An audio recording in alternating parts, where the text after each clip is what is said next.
Boa noite, professor. Meu nome é Gustavo Baggio. Eu vou apresentar o trabalho de controladores PID junto com o Denis Paradella. E nesse trabalho a gente vai conceituar os controladores de proporcional, integral, derivativo. Vai ter um exemplo de um controlador PID e a nossa aplicação no modelo. Vamos iniciar com o controlador proporcional, onde ele também pode ser chamado de controlador P ou ação P, e onde basicamente ocorre nessa ação é que o valor do erro ele é multiplicado por uma constante K. Essa multiplicação, essa proporcional, ela nos ajuda que o sistema chegue no equilíbrio mais rápido e também ajuda no ganho do sistema, já que quando a gente fecha a malha, a gente tem uma diminuição, uma atenuação do nosso ganho devido. Isso pode ser verificado no teorema do valor final. Aí nesse caso a gente consegue ver que a gente tem, por exemplo, um valor de referência, o SP, e com a realimentação negativa vem o PV, faz a subtração, nós temos um erro. Aí ele multiplica por K e daí vai sai do controlador, vai para um atuador, enfim. Sobre o controlador integral, também pode chamar de controlador I ou ação I, ação integral. Como o nome diz, da integral, basicamente ele vai acumular os erros, o que isso ajuda no equilíbrio do sistema, né, para corrigir o processo, porque, por exemplo, se a gente quer definir uma tensão de referência de 5 volts na entrada ali no R de T, em algum momento a gente pode chegar com a realimentação negativa a esses 5 volts, e daí o erro seria zero. E dessa forma, a gente teria zero na saída, o que sairia do equilíbrio, né? Então, o controlador integral, como ele acumula esses erros, ele iria manter esse valor, essa tensão, mesmo com o erro sendo zero. O controlador derivativo, ele também é chamado de controlador D ou ação D, como é perceptível, né, pelo nome, assim como no integral, ele vai fazer o cálculo da derivada no ponto, como a gente pode ver na figura, a gente tem um seno ali. Então a gente pega um ponto, aplica a derivada, a gente consegue ver a tendência do que pode vir na próxima amostragem, né? Então ele faz a correção rápida, como a gente diz, ele prevê, né? Ele consegue prever e corrigir e o sistema fica bem mais estável.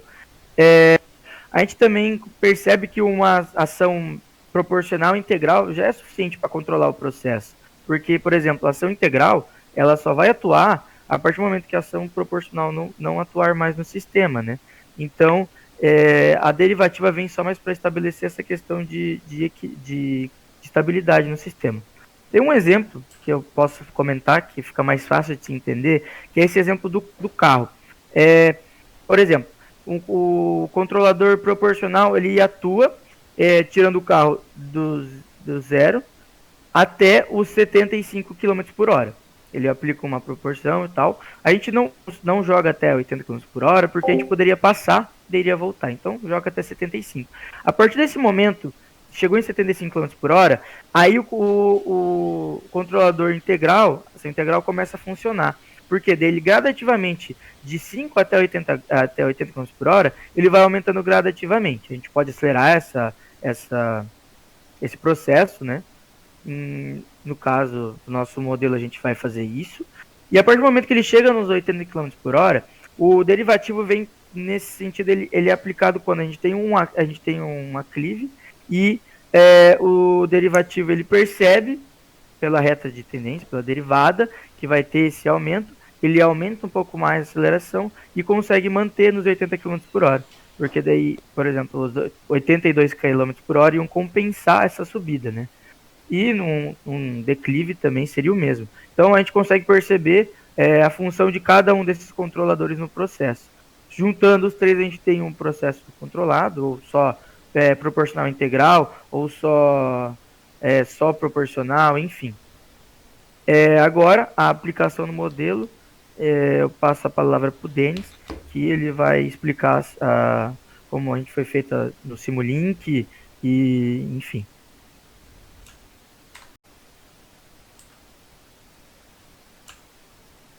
Bom, aqui no MATLAB, o que nós fizemos foi aplicar a função de transferência do ganho de malha aberta aqui nessa variável x e a função de transferência para o nosso ganho de malha fechada aqui nessa variação y, né?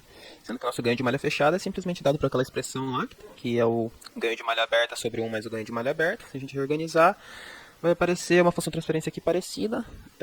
A diferença é que no numerador dela vai ter um ganho A de malha fechada, que a gente estipulou aqui inicialmente como 1, né, multiplicando, e na parte do numerador, né, vai aparecer somando aqui na parcela do coeficiente de grau zero, da função de segundo grau, né, vai aparecer mais essa parcela aqui.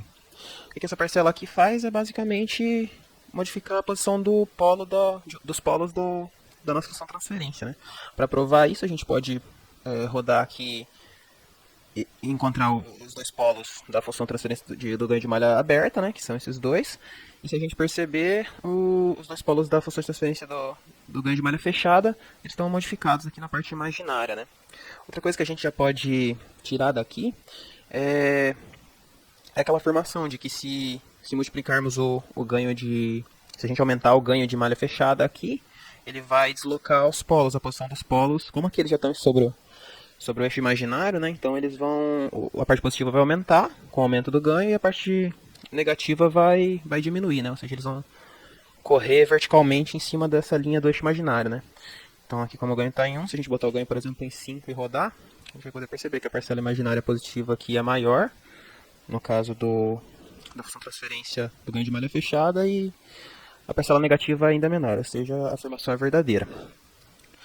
Partindo aqui agora para o Simulink, o que nós fizemos foi basicamente aplicar o nosso sistema inicial aqui linearizado, né, com a aproximação de seno de θ igual a θ, só a título de comparação, né, aqui inicialmente, e aplicar a nossa função transferência linearizada também, né, com os valores já substituídos aqui, né, ou seja, o d sobre gml ao quadrado s quadrado, mais o sk, mais o gml, né. Então aqui a gente aplicou os valores e a gente teve a nossa função transferência. Fechamos a malha, botamos um ganho inicial aqui igual a 1.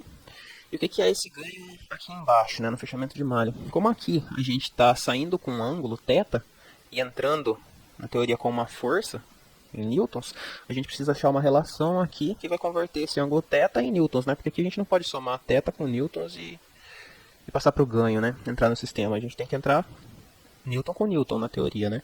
Então essa relação aqui, 1 sobre 0.0561, nós tiramos aqui dessa planilha, né? Que a gente pegou o nosso sistema basicamente. Aqui tem um código, por exemplo, do nosso sistema aqui linear, né? Linearizado já. A gente foi variando essa força de entrada aqui e foi encontrando uma relação linear para a saída dele em θ, né? Com essa relação linear, a gente chegou nesse coeficiente aqui de reta de aproximadamente da 0.0561, né? Ou seja, se a gente tiver tudo que a gente tiver em θ, em valor de θ, se a gente dividir por esse valor, a gente vai ter ele em newton, e vice-versa se a gente multiplicar, né? Então é por isso esse ganho aqui é basicamente uma conversão de θ para força, de ângulo para força. Rodando aqui o nosso sistema, então, a gente vai poder perceber os principais efeitos, os dois principais efeitos da primeira das ações do PID, que é a ação proporcional, né? Dada por esse ganho aqui. Os dois principais efeitos são basicamente, ela vai deixar o sistema mais nervoso, né, vai oscilar mais rápido, justamente porque o aumento do ganho está relacionado diretamente, né, com aquela parcela que desloca o polo aqui na nossa função de transferência, ou seja, quanto mais para a esquerda a gente deslocar o polo, mais rápido e nervoso, né, vai oscilar o nosso sistema. E também conforme a gente aumenta o ganho, a gente vai poder perceber que a nossa resposta no regime permanente vai se aproximar cada vez mais daquela nossa resposta de regime permanente do sistema de malha aberta, né? Então, se a gente rodar aqui com o ganho unitário, por exemplo, vamos poder perceber que as respostas aqui no regime permanente estão bem separadas, né? Então, conforme aqui a gente aumenta para um ganho de 50, por exemplo, a gente vai perceber que ele vai oscilar muito mais rápido, né? Vai ficar mais nervoso o sistema, porém a resposta em regime permanente vai se aproximar muito mais aqui do amarelo, que é relacionado ao nosso ganho de malha aberta, né? É o de se esperar. Bom, então o principal defeito dessa ação proporcional aqui seria que ela precisaria de erros muito grandes, né, tendendo principalmente ao infinito, para conseguir chegar na resposta desejada, né? Isso aqui é praticamente impossível, se não impossível de se conseguir no modelo prático. Então vamos baixar aqui para 5, por exemplo, o ganho. E uma maneira de corrigir isso daqui é adicionando uma espécie de memória aqui embaixo, em paralelo com ela, com o integrador, né? que esse integrador vai fazer é basicamente segurar a resposta do nosso regime permanente no local que era para ela ficar, né? Ele vai fazer a função do ganho infinito aqui sem o ganho infinito. Porque o que vai acontecer? No começo, quando o nosso erro é muito grande, ele vai então acelerar o processo aqui para ajudar o nosso sistema a chegar no valor final mais depressa. E à medida que o sistema for chegando no valor final, o erro vai diminuindo. Então, já que ele está multiplicando aqui esse ganho, ele vai diminuindo a ação desse ganho. Então, quando o erro for zero, o ganho aqui vai ser nulo. E o que vai segurar a nossa resposta de regime permanente do sistema vai ser basicamente o integrador aqui, né? Ele está multiplicado por uma constante 0,3 aqui, né? Que é o quanto ele vai influenciar, a proporção que ele vai influenciar nessa soma, né? E a gente pode rodar o sistema aqui para perceber isso, né? Quanto ele influencia, ou seja, a resposta em regime permanente dele, aqui está com o tempo, ele ainda está oscilando um pouco, mas a gente pode perceber que ele está na mesma resposta em regime permanente do ganho de malha aberta, né? Então é isso exatamente o papel dele. Uma maneira de melhorar ainda mais esse sistema é adicionando o terceiro termo do PID, né? Que é o termo D do derivador. Tem separado aqui também, ele vai funcionar, ele vai ter um modulador, para dizer semelhante ao integrador, né? Para dizer o quanto ele vai influenciar na soma, que separei aqui inicialmente já com 0,3. Vou aumentar aqui um pouco para 0,8 a atuação do integrador. E o que esse derivador vai fazer? Ele vai basicamente deixar o controlador um pouco mais sensível, né? Porque ele vai atuar na taxa de variação do erro. Ela vai ter a capacidade de antecipar o que vai acontecer com a curva do erro ali, né? Justo pelo fato de que a derivada, né, por ser a reta tangente à curva, ela vai ter ali uma linha de tendência com o que vai acontecer com a curva, né? Então ela vai nada mais do que antecipar o que vai acontecer com a curva e corrigir isso meio que antes de acontecer, né? Ou seja, ela vai deixar o sistema mais sensível e melhor, né, consequentemente. Então ela meio que resolve todos os problemas maiores, né, da oscilação muito brusca do sistema. Se a gente rodar aqui, a gente vai poder perceber isso, né? Ou seja, o oscilador deixou o nosso sistema praticamente perfeito, a resposta do nosso sistema é praticamente perfeita. Ela sai da inércia aqui em cerca de 2 segundos aproximadamente aqui.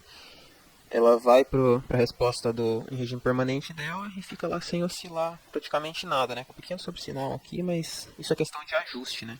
Ajuste fino aqui do quanto cada ação está influenciando aqui na resposta do sistema, né? O principal problema da ação derivadora, ela seria perfeita, né? Se a entrada de todos os sistemas fossem sinais perfeitos, né? Que é o que não acontece na prática, porque sempre vai ter ruído, né, no nosso sinal. E como o ruído nada mais é do que